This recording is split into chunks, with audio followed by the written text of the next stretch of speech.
سبحان اللہ، نماز کامل ترین ہو جاتی ہے۔ یہ کہنا کہ نبی پاک صلی اللہ تعالیٰ علیہ وسلم کا خیال آ جائے تو نماز میں کوئی فرق پڑتا ہے، یا نبی پاک صلی اللہ علیہ وسلم کا خیال دل کے اندر لایا جائے، ذہن کے اندر تصور لایا جائے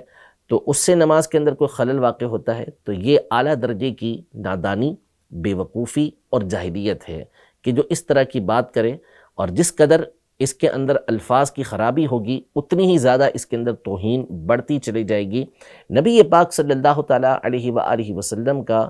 تصور یہ نماز کو اعلیٰ اور عرفہ بنا دیتا ہے۔ صحابہ کرام علیہم رضوان نبی پاک صلی اللہ تعالیٰ علیہ وآلہ وسلم کی نماز میں زیارت کیا کرتے تھے۔ ایسا نہیں کہ بس سامنے سے نبی پاک صلی اللہ علیہ وسلم نظر آ رہے ہیں تو دیکھا اور زیارت کر لی، بلکہ صحیح بخاری شریف کی حدیث مبارکہ ہے، اور ایک سے زائد مقام پر یہ حدیث پاک موجود ہے کہ حضرت سیدنا خباب بن الارت رضی اللہ تعالی عنہ ابتدائی دور کے صحابی ہیں، جلیل القدر صحابی ہیں، یہ فرماتے ہیں، ان سے سوال کیا گیا کہ کیا نبی پاک صلی اللہ تعالیٰ علیہ وآلہ وسلم ظہر اور عصر کے اندر قرات کیا کرتے تھے، تلاوت کیا کرتے تھے؟ کیونکہ مغرب، عشاء اور فجر میں تو ہم تلاوت سنتے ہی ہیں، ظہر اور عصر کے اندر تو آواز نہیں آتی۔ تو کسی نے سوال کیا کہ کیا نبی پاک صلی اللہ علیہ وسلم ظہر اور عصر کے اندر تلاوت کرتے تھے؟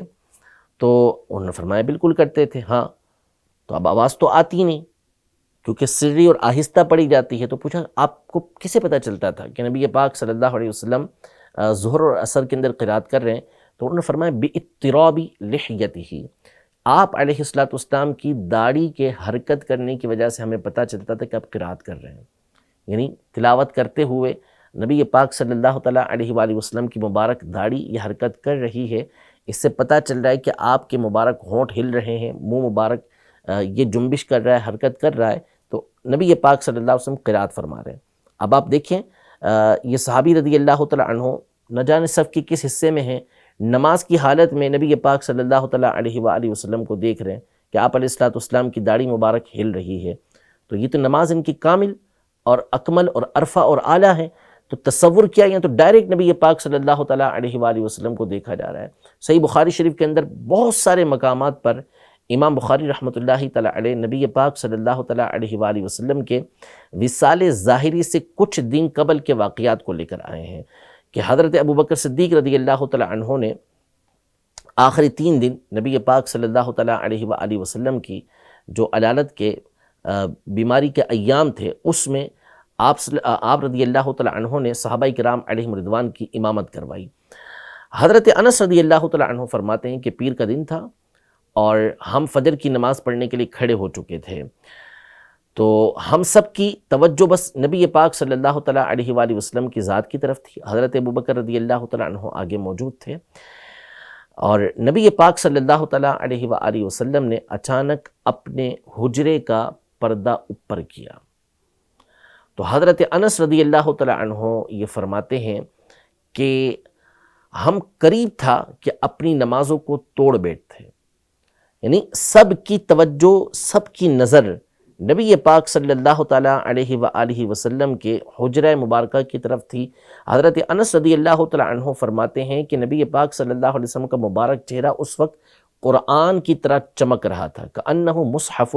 گویا کہ قرآن ہے، یعنی چمک دمک کے اندر یہ قرآن جیسا ہے۔ نبی پاک صلی اللہ علیہ وسلم کے چہرے کے بارے میں حضرت انس رضی اللہ تعالیٰ عنہ کی بیان کرتے ہیں۔ حضرت ابوبکر رضی اللہ تعالیٰ عنہ پیچھے ہونے لگے، نبی پاک صلی اللہ علیہ وسلم نے ان کو اشارہ کیا کہ وہ اپنی جگہ پر ہی کھڑے رہیں۔ اس کے بعد آپ علیہ السلام مسکرائے کہ میرے تمام کے تمام صحابہ رضی اللہ تعالیٰ عنہم حضرت ابوبکر رضی اللہ تعالیٰ عنہ کے پیچھے جمع ہو چکے ہیں، تو آپ کی مسکراہٹ تھی، اس کا ذکر بھی حضرت انس رضی اللہ تعالیٰ عنہ نے بیان کیا۔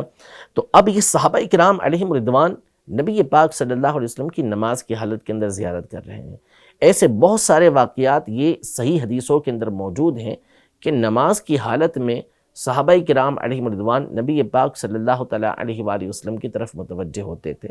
تو کیسے ہو سکتا ہے، یہ کیسے ہو سکتا ہے کہ نبی پاک صلی اللہ تعالیٰ علیہ وآلہ وسلم کے خیال کی وجہ سے، آپ کے تصور کی وجہ سے نماز میں کوئی فرق پڑے؟ نعوذ باللہ ثم نعوذ باللہ۔ بلکہ جس نماز کے اندر نبی پاک صلی اللہ علیہ وسلم کا خیال نہ آئے وہ نماز ہی کیسی ہوگی؟ آپ جب اتحیات کے اندر بیٹھیں گے تو پھر آپ کو تو لازم ہے